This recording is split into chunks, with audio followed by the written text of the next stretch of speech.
Good afternoon, good morning. Welcome to the research launch of Barriers to Reporting Suspicious Activities to State Authorities in Lamu and Garissa counties in Kenya.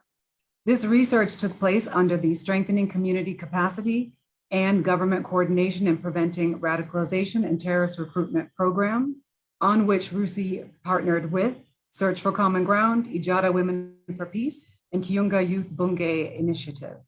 My name is Lunia Masuku, and I'm the director of the RUSI Nairobi office. I am very pleased that you've joined us today for this event. Before we begin, I'd like to inform you that we have a Q&A session that will be off of the record. I would also like to encourage you to put your questions for the Q&A session in the Q&A chat box that you will see on your screen. Please don't hesitate to wait until the end of the program. As you think of your question, kindly share it with us so that our panelists will be prepared to answer them at the end of the presentation. Today, I've got the honor of introducing our speakers. We will first start with a speaker from our project partner organization, Search for Common Ground, who is going to introduce the overall project and the context in which the research that the RUSI team has worked on.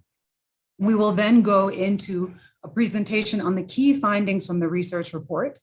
The research report is yet to be published, so please watch this space. It will be coming out soon. And then we will also include contributions from the lead researchers that collected the data in Garissa and Lamu counties.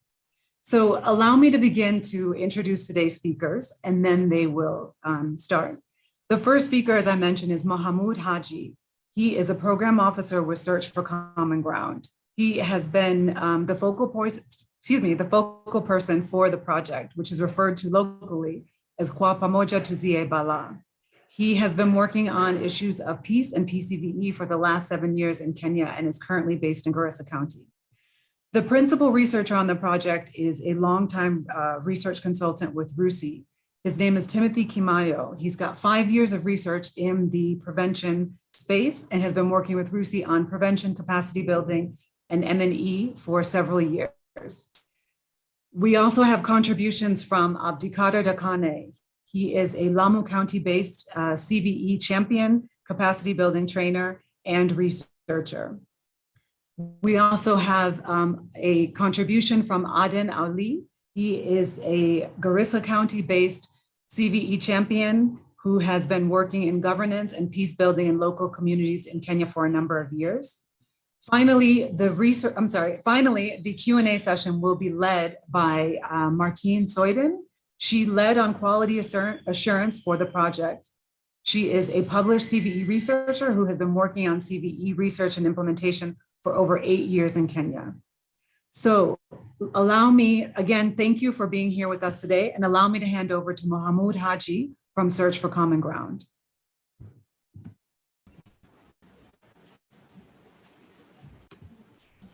Thank you very much, Lunia.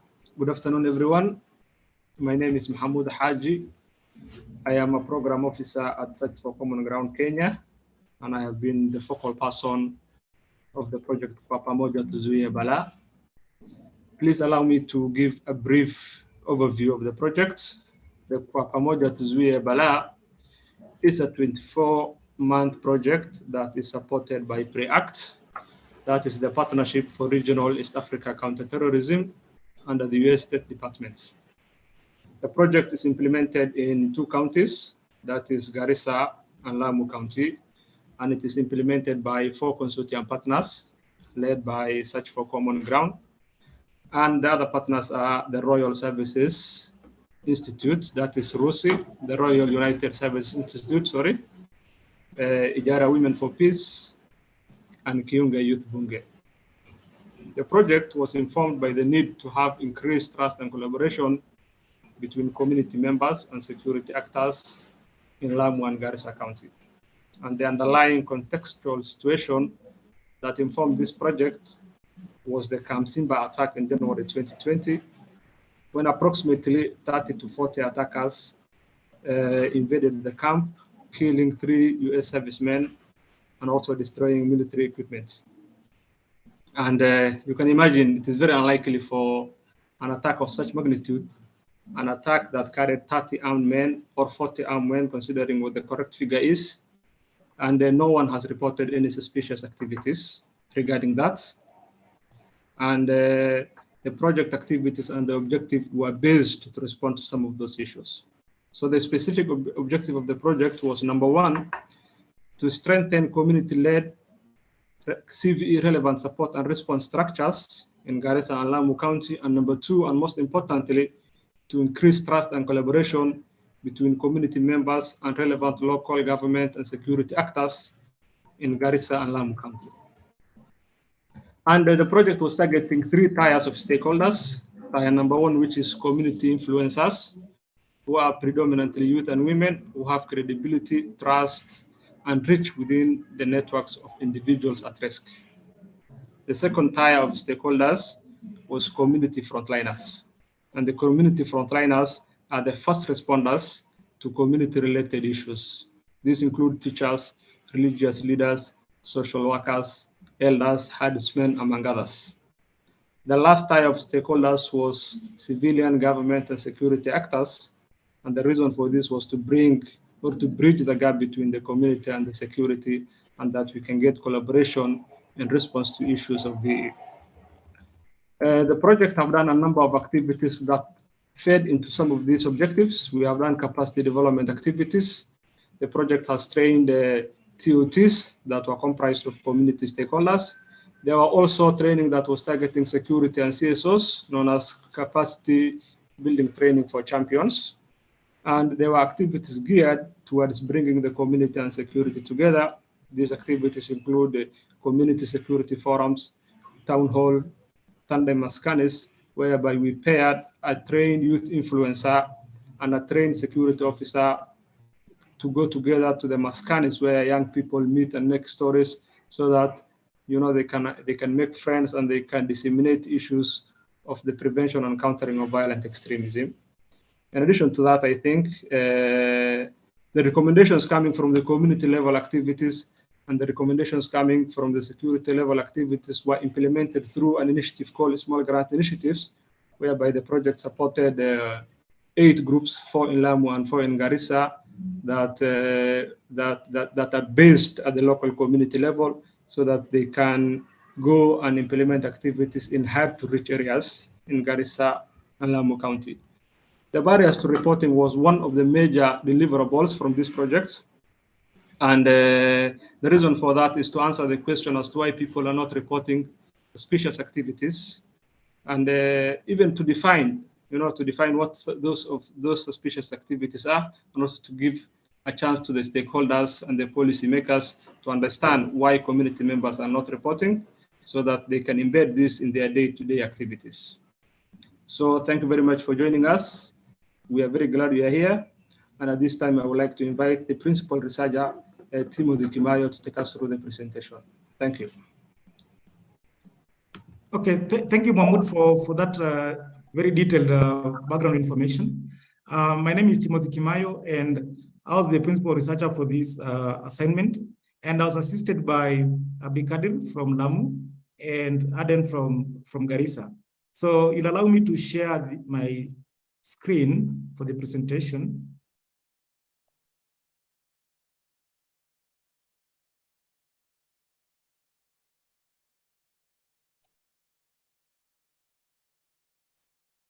Okay, thank you. Yeah, so this study was done last year around October and November. And like I mentioned, Abdikadir Dakane was the researcher from Lamu who conducted data collection together with an assistant, and Aden Ale from Garissa together with an assistant.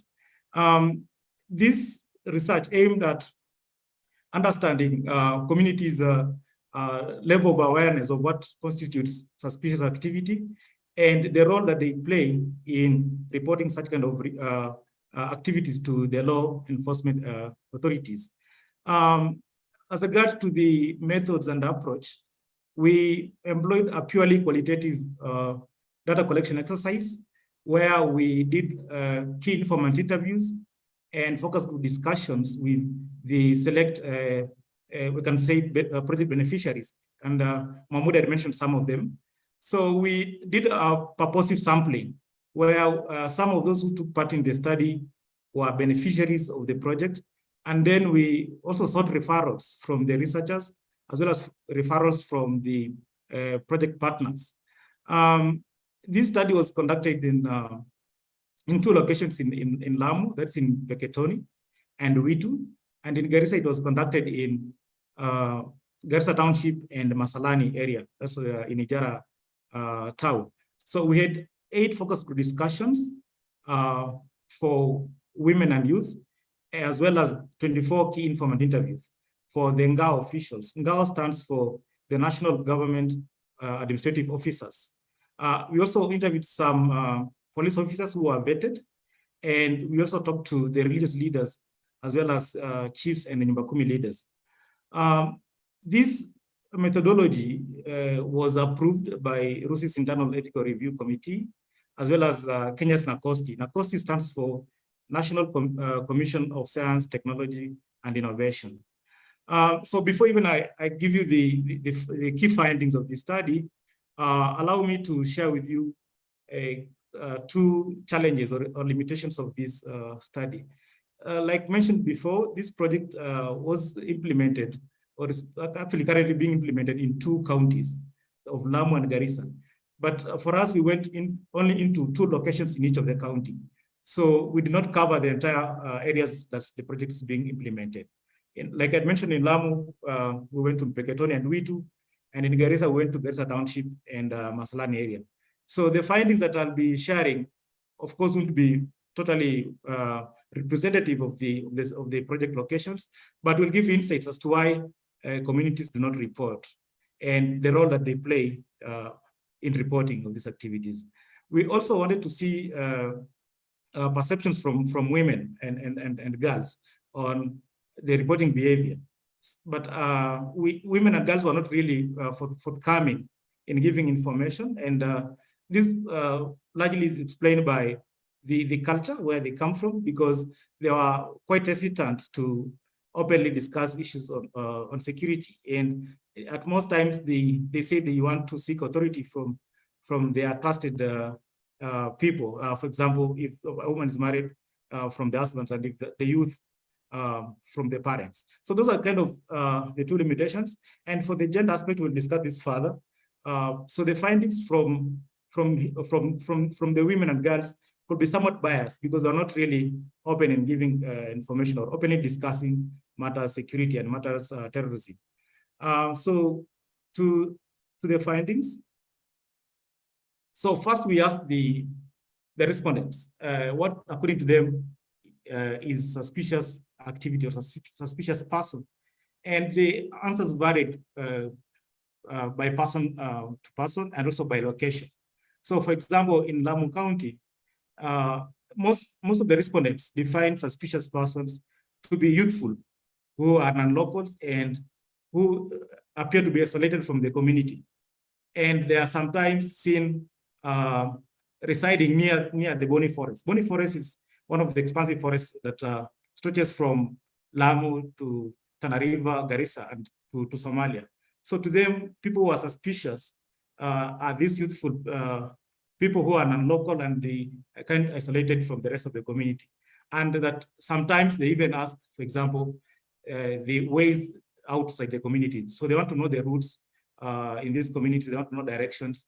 They also describe to be the youth who don or wear unfamiliar military-like clothing.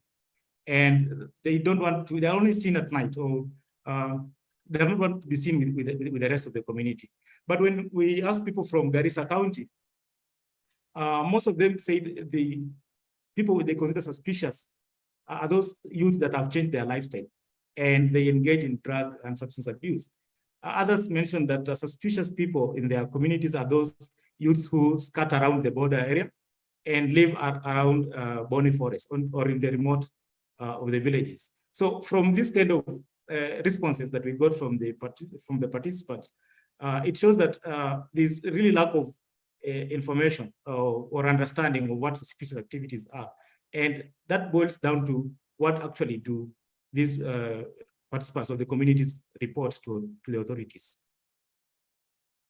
Then we further went down and asked them, okay, so for the activities that you report. And most of the activities were on gender-based violence, disputes between farmers and herders. So we asked them, where do you report these activities to? So 4 channels emerged. The first channel was reporting to local security structures. So this to the chiefs, to the elders, to the Nyumba Kumi leaders. And when we asked them, so why do you report to these local security structures?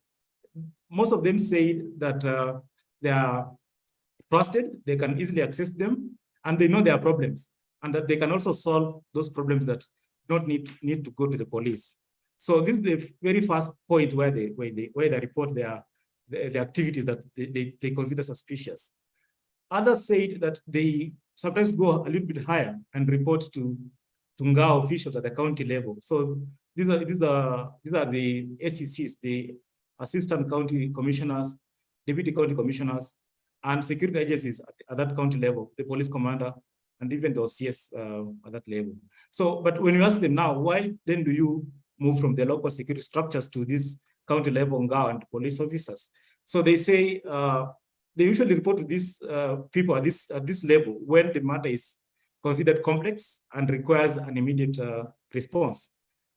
And also they mentioned that they usually sometimes go to the county level officials if they perceive the local security structures to have taken sides and would give a fair response to whatever they are reporting about.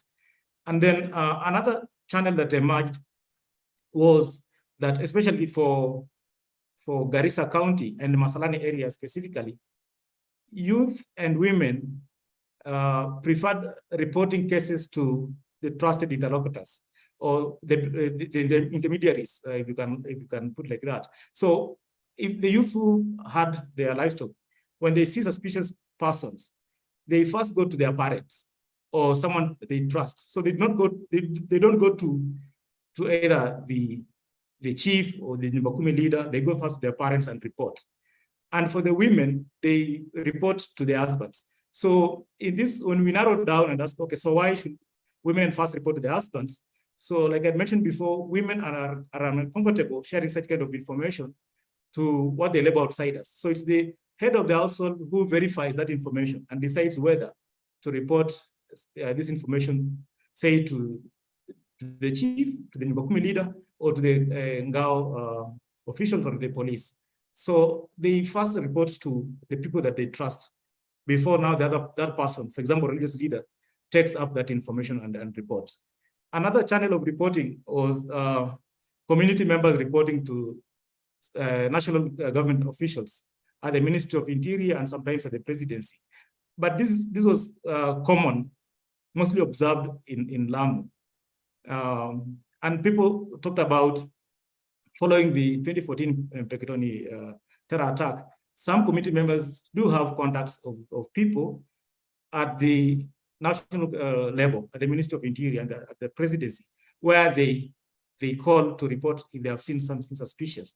And they believe that by going up to the national level, that's when the local security agencies can act quickly. So those are the 4 channels where people go to report to. There are some overlaps, but again, there are distinct features in each of the 4 channels that emerge from the data. And then, so to some of the key findings, why then people do not report? So one was trust deficit between the community and the security agencies. And this was largely explained actually in the 2 locations, in the 2 counties, because of the claims of police using excessive force, because of extrajudicial killings, beatings, and harassment. So the communities really do not trust the security agencies. And sometimes they think they're not genuine partners in the fight against VE. Other than excessive use of force, corruption was also highlighted as a factor that causes mistrust. And some of the respondents mentioned about the police, especially the police, taking bribe, allegedly taking bribe even from the victim and the offender whenever there's a case reported. So to them, because of high level of corruption within the security agencies, and especially the police, they say they do not really trust the security, so they cannot really report such kind of activities. And then closely linked to that is about the claims of police inaction. And this was mainly narrowed back or circled back to the 2014 Pakistani terror attack. So the community in Lamu believed that the security agencies had prior information before the attack took place, but they were led to act on the information, the intelligence information, and by that they are reluctant to report such kind of activities should they observe one. In Garissa, also the 2015 Garissa terror attack was also another reason as why they feel they should not even report, because sometimes police take really a lot of time to respond, and to them that's disheartening. That's what they say. Favoritism concerns, and this was especially in Garissa and Masalani area, to be specific. Some respondents feel that what they consider non-local security agencies are quick to help what they consider non-local people, should there be an issue. And to them, they feel they are discriminated against, and they are not favored in handling such cases. So to them, they are willing to report, but they are willing to report to what they consider a local person.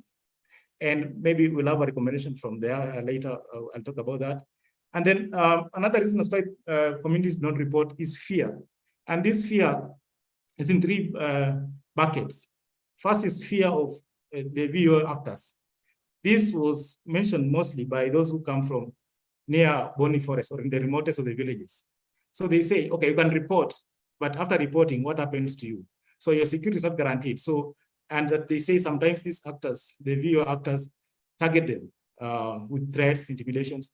Sometimes even their family members are threatened. So they say they are less likely to report because of they fear the VO actors, mostly for those who live near Boni Forest or in the remotest of the villages. There's also fear of security agencies, but this was mentioned mostly by the youth and the women, and they say sometimes security agencies ask so many questions that they are not willing to provide answers for. And in Masalani, they complain about the police station being far away. So there's really less interaction between the police and the community, and that by that they fear them. So they cannot even approach them and report. The third bucket of fear was retaliation from family and community members. So people fear impairing kinship relations. And should a family member be engaging such activity, they fear that the relationship will be impaired. And sometimes others say that it's a taboo against reporting a community, a family member from the family. Then another reason is the confidentiality concerns. Some respondents were not really sure that their information will be protected should they report, and that they said sometimes this information are leaked to the VO actors in their communities, and by that they really do not like or they're not willing to report this kind of cases. And they accused what they termed as junior police officers, who are they were mentioned to be sometimes willing to trade the information that they can get even with the people who are under suspicion. And also lack of effective witness protection system. They said sometimes their information are leaked, and even the entire process of being a witness at the court, at the judicial system, takes a lot of time, and it's quite burdensome. So, and that's why they are not willing really to report such kind of cases to the authorities. And lastly, a key barrier that they mentioned was language barrier. And this, again, was in Maslani area, where the women, the youth, sometimes they say they do not understand the language of the police, and they mostly speak in their dialects. And this, what they term non-local police officers do not understand them. So because of that, they do not really report such kind of cases. Maybe just some quick recommendations, but we'll discuss this later. There's need for both NGOs and CSOs and even the security agencies in this space to define really what suspicious activities is all about. And by that, there's a likelihood that people will report what they need to report, and they'll understand what terrorism looks like. Also, there's a need for dialogue, inter and intra-faith dialogue, so that people can appreciate the beliefs and best practices of the others. And by that, there's a likelihood of increased reporting. And then there's infrastructures, especially roads and telecommunication masts were said to be hindrance to reporting for those who reside in the remoteness of the areas near Boni Forest. And they say because of the impassable roads, they are less likely to report because by the time they report, the video actors might have vanished. So if the critical infrastructures can be repaired or built, especially feeder roads, that can enhance reporting. Then there is a need to build capacity of village officials, the Nyumba Kumi leaders and the elders. And because sometimes they're the receptors of very critical information, for example, tip-offs. And sometimes they don't handle such information properly. So they need to build their capacity, training, and also just to facilitate them and to motivate them in enhancing reporting. Then there's a need to consider deployment of what you can call local security personnel. And this is being done, I think, around Garissa, the issue of the KPRs and the NPRs. Lastly, there's a need to promote the participation of women in security matters, and that is likely to increase reporting, especially in Masalani and Garissa area in general. I'll invite Martin to take up from here. Wonderful. Thank you so much, Timo, and everyone for being here. It's a pleasure. So what we wanted to do here as we embark on the Q&A is to have a little bit more input from the field researchers. And as I start handing over to them, I just wanted to re-emphasize what Lunia was saying before, that if you have any questions or remarks you would like to share, please type them in the Q&A function, then I'll try and pick it up. But for now, I think it's really interesting to hear from our field researchers, Abdikadia in Lamu and Aiden in Garissa.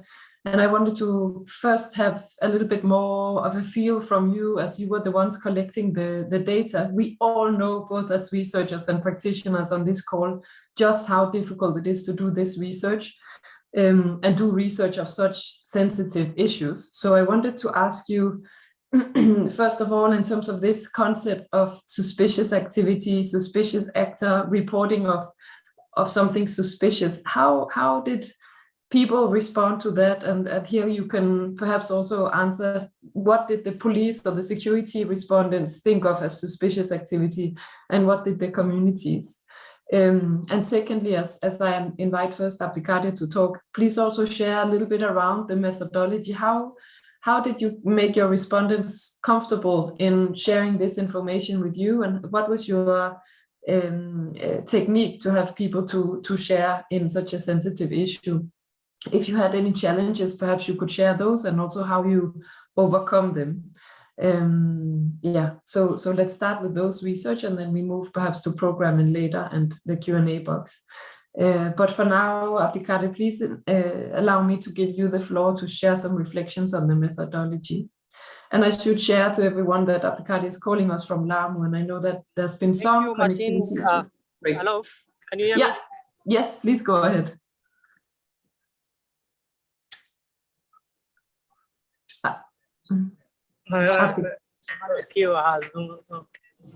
Hello. Yes, please. The floor is yours, Abdikadia.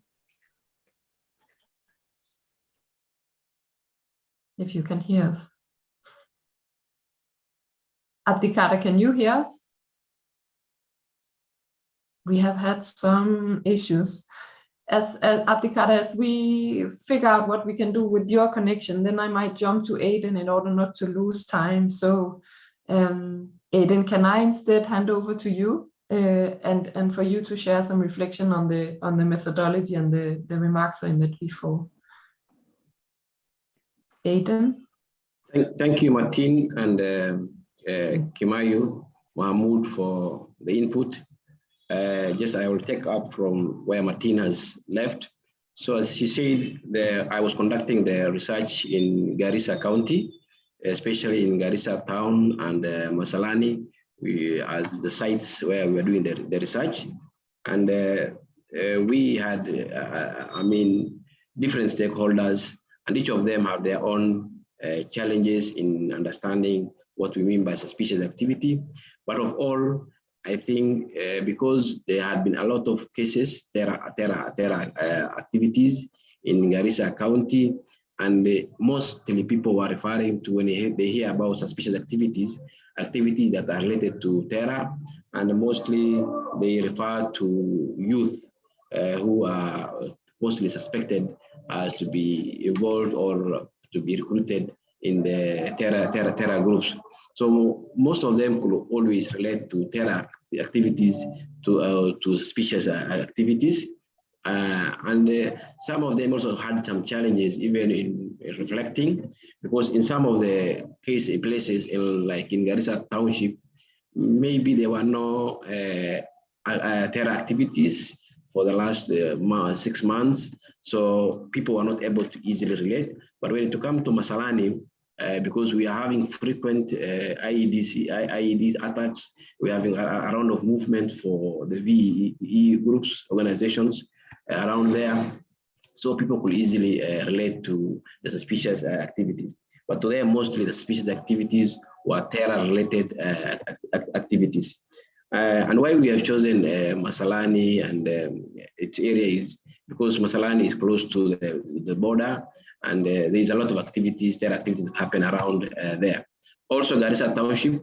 Garissa Township is a cosmopolitan area, and it has a lot of people of different background, and it's sometimes not easy to identify people, because even communities cannot know who's their neighbor, and there is a lot of issues that happen around Garissa town. Also, we have a lot of security agencies who are present in Garissa town, and that's why we wanted to see if there is a number of people who report to them. So basically, people were mostly not welcoming to discuss these issues. But as a researcher, what we did was we wanted to make sure that we use the right channels. When we wanted to go to the community influencers, we had to contact the area chiefs. We had to contact the county commissioners and the likes. Sorry, I think because of the campaigns, that's music behind. So we were able to use people that they trust. For example, the chief was somebody who was trusted by the community influencers. So we had to use the chief to invite them. And when it comes to security, police officers, we were forced to use the county commissioner's office so that they can trust us. But besides even using those people whom they can trust, we also had some challenges, especially with the police officers. I can remember the police officer in Ijara could not share with us information until we had to produce all our documents, and even said he needs to have a file for all the documents that we have so that he can be sure whom the people that he is talking to. Because in Masalani, I think now there's a lot of terror activities. So even the police themselves were not able to trust us, and they always have to be asking, are you sure that, or they wanted to make sure that they have our documents so that they can always refer to in case they are asked or there's any problem. And as also alluded by Kimayu, in Garissa, women are not very open, especially the age of 35 and below do not open up to strangers, or even don't talk in public areas. So we had to do, because most of them were in the FGDs, we had to ask them several times to put their contributions and remind them that this research can only be, whatever they're saying is only going to be used by us, and that cannot be shared anywhere else. But they are mostly very careful to share the experiences. But the youth were friendly because of the magnitude of the terror attacks that are happening in Garissa County. People know very well what happened in 2015. So people are really, some of the people are really were willing, especially elderly men and youth were ready to share their feelings, or why people do not report. But I think one of the most thing, and I think Kimai have said, is that people, especially in Masalani, said that they will trust to put their message or share their information with people whom they trust. So the parents, the clan elders are also doing a big role in reporting the matters. Like they have to report to the clan elders, who will report to the chief, and the chief now reports to the county commissioners or the assistant county commissioners. From there again goes to the police. So those are probably my insight. Back to Martin, unless you have a question. Thank you so much, Aiden. We'll have a few more. I can see some good questions coming, but I wanted to try and hand back over to Abdikadi and see if he would also share his reflection from Lamu, if his internet is strong enough. Abdikadi, can you hear me now? Hello, Martin. Can yes, you hear please. me? Yes. Yes. Sorry, my network is unstable, and Lamu is a bit troublesome when it comes to connections. So I think most of the insights were shared by my colleague Aden. But in Lamu, you see the community is highly polarized in terms of religion and ethnicity. And during our research, we tried to get respondents from far areas who can at least, witness this kind of movements of suspicious activities in the area. And one of the biggest challenges that we faced was that there was trust issue in the community, and even the respondents, especially the non-Muslims, were a bit suspicious of why you asking these kind of questions, and it's very sensitive thing to discuss, in Lamu. So we tried to create trust and assure them that their opinions and whatever they say will be respected and their names will not be shared. And I had to make sure that, I give them my word, they will not be victimized for whatever they share. And with that, I was able to extract some information from them. And actually, for instance, like the Muslim communities were a bit opening up to me, because since I was a Muslim, they were easy with me, and they could share some insights, like saying, for example, the government favoring the non-Muslims, and they are victimized because of being Muslims, and they're seen as a sympathizers, so they don't feel easy to easily report to the police, since they see them, as people who marginalize it, or like they see them as part of the terrorists. While the non-Muslims, some of them, they were telling me they are easy with the security, because they are the ones who can protect them, and they can report anytime. So it was a bit uneasy, but I tried to probe them and extract as much information as possible. So in terms of gender, the male were a bit opening up easily than the female. And when it came to the females, they were a bit restricting some of the information. So I had to use my colleague, who was a lady, to make them feel easy and comfortable so that they can talk. So we tried our best also to alternate and probe them more. And the other challenge we faced was that the youth were a bit easy with the security, and they preferred to choose other method of reporting. Basically, they said that the security actors will ask them a lot of questions and a lot of harassment, and they will say how many items they were carrying or something like that. So it wasn't easy for them to report. The other challenge we faced was that there's no connection in the area, and people were feeling like it was taking long for them to report. There's no network connection. So the local security actors had to go very far. Like they had to take a piki or a bro box to go to the police station, which is around 30 kilometers away from their villages. So that was another challenge as to why, they could not report. And I don't know. Great. We can come back to you again afterwards, Aiden.